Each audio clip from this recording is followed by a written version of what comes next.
Mas agora eu quero trazer um outro problema pontual, que é a falta de energia elétrica aqui em São Paulo. Mais de 400 mil imóveis estão sem abastecimento aqui na região metropolitana de São Paulo. Eu quero conversar com a Camila Yunes, que vai trazer mais informações sobre esse apagão para a gente. Aliás, você que nos acompanha, se tiver em uma dessas regiões desabastecidas, manda uma mensagem aqui no 3 em 1 para a gente jogar também a tua opinião no nosso bate-papo e na opinião aqui dos nossos comentaristas. Ô Camila, e aí a ANEEL deve fazer uma auditoria, o governo pretende fazer uma auditoria na ANEEL, que pretende cobrar de alguma forma a Enel. Como é que está essa confusão, né, que acaba prejudicando justamente quem mais precisa do serviço, que é a população aqui de São Paulo e da região metropolitana? Seja muito bem-vindo ao 3 em 1. Boa tarde para você. Isso mesmo, Evandro. Muito boa tarde para você, para todos que nos acompanham aqui na Jovem Pan. Uma situação muito complicada desde a última sexta-feira e que vai ganhando contornos políticos, né? A ideia do presidente Luiz Inácio Lula da Silva é justamente essa, fazer uma auditoria na Enel. Ele se reuniu hoje pela manhã com alguns ministros, depois aconteceu uma coletiva de imprensa e esses ministros deram algumas declarações. De acordo com o ministro da Controladoria Geral da União, Vinícius de Carvalho, essa foi uma determinação do presidente Luiz Inácio Lula da Silva, que fosse realizada essa auditoria na Enel. A gente separou um trechinho da fala do ministro, vamos acompanhar. O presidente determinou que a Controladoria Geral da União fizesse uma auditoria completa no processo de fiscalização da ANEEL a respeito da concessionária Enel, desde o que aconteceu no ano passado, em relação às medidas que deveriam ter sido adotadas e que não foram adotadas, até o que vai acontecer daqui para frente. Fiscalização e acompanhamento do que vai acontecer daqui para frente nesse processo, para que as mesmas falhas não se configurem, para que, de fato, a empresa construa um plano de contingência eficiente e efetivo.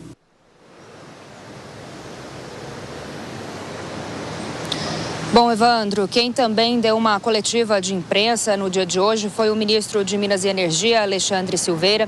Ele se reuniu com o diretor-geral da ANEEL, Sandoval Feitosa, e disse que estipulou um prazo de 3 dias para que a empresa italiana restabeleça a energia em todo o estado de São Paulo. Vamos acompanhar. Eu deixei muito claro para a Enel que, ao contrário do que ela disse, que não tinha previsão de entrega dos serviços à população, eu disse que ela cometeu um grave erro de comunicação, um grave erro de seu compromisso contratual com a sociedade de São Paulo, de não dar uma previsão objetiva. Eu disse para ela que ela tem os próximos 3 dias para resolver os problemas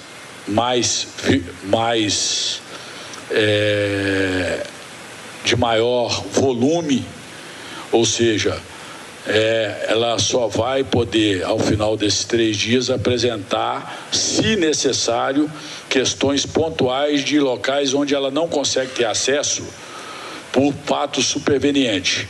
Mas, de uma maneira geral, ela tem que restabelecer, nos próximos 3 dias, a parte mais substancial da energia do povo de São Paulo.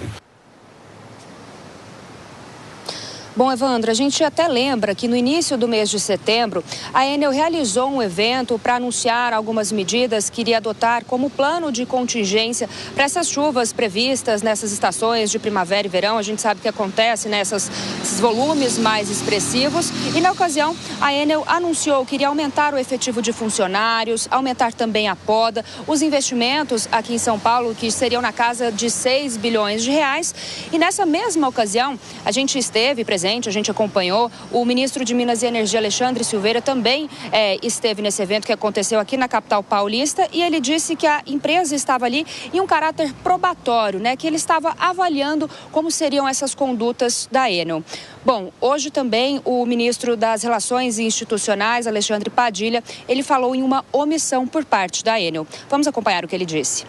Durante todo o fim de semana, determinou ao ministro de Minas e Energia, determinou a Senacom, que é a Secretaria Nacional de Defesa do Consumidor do Ministério da Justiça, o Adi Damus, determinou ao Vinícius de Carvalho, que é o ministro da CGU, medidas enérgicas para que seja necessário que for apurar qualquer não ação devida por parte de servidores da Agência Nacional de Energia Elétrica, determinou que a Senacom pudesse dar todo o apoio aos consumidores na região metropolitana de São Paulo, que está fortemente afetada.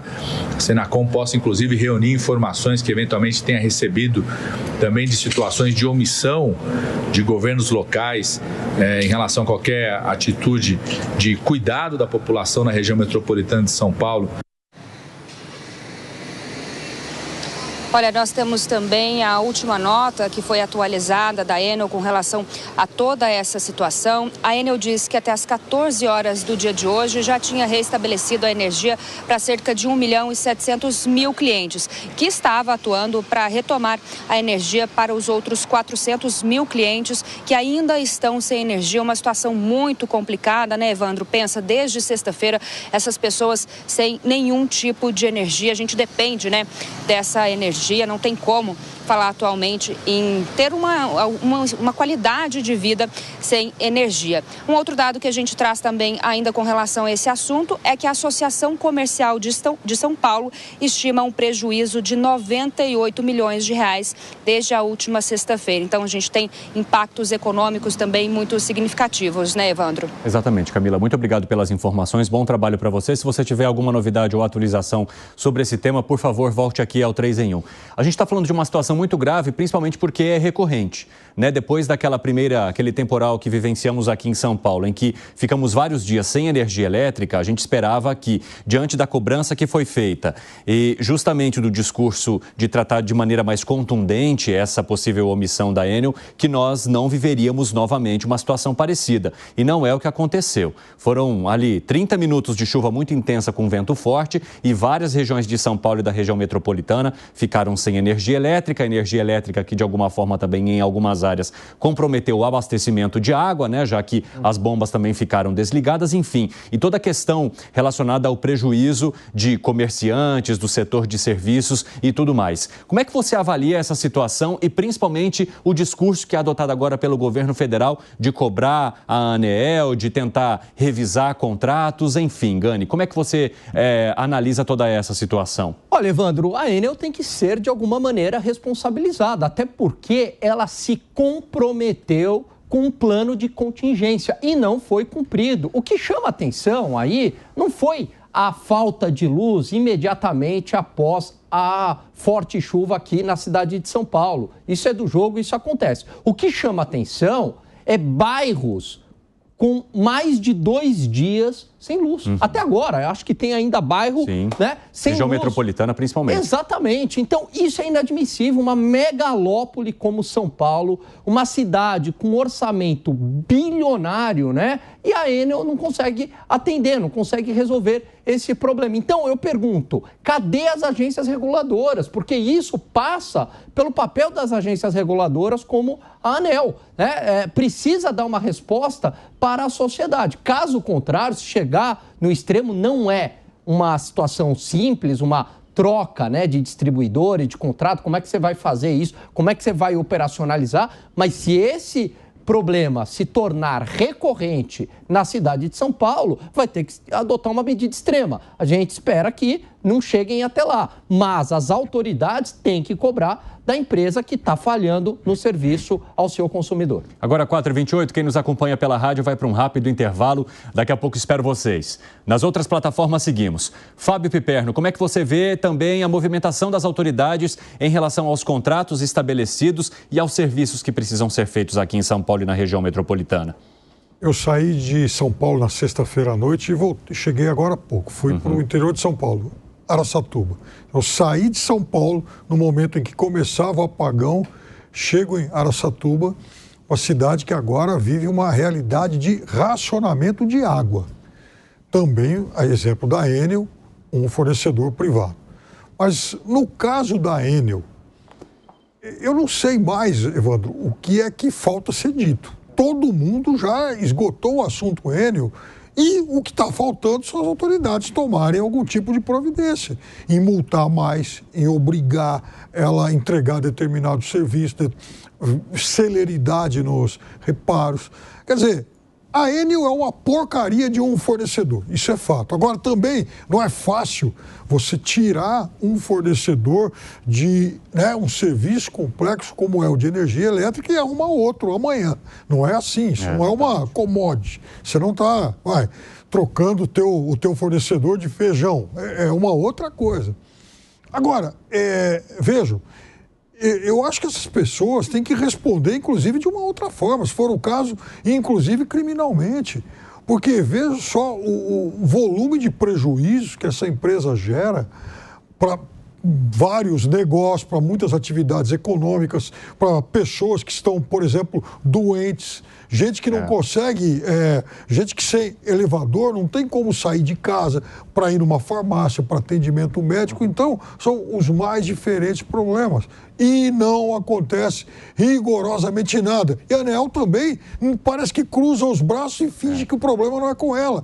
É a agência reguladora que quem tem que puxar a fila das providências serem tomadas. Gustavo Segré, a gente está falando de uma empresa que no momento do apagão, ali no dia, né, teve um sistema completamente atropelado, né, pela inundação de chamados e muitos casos não foram atendidos até a madrugada. Então, ou seja, a luz caiu ali por volta de 8 horas da noite.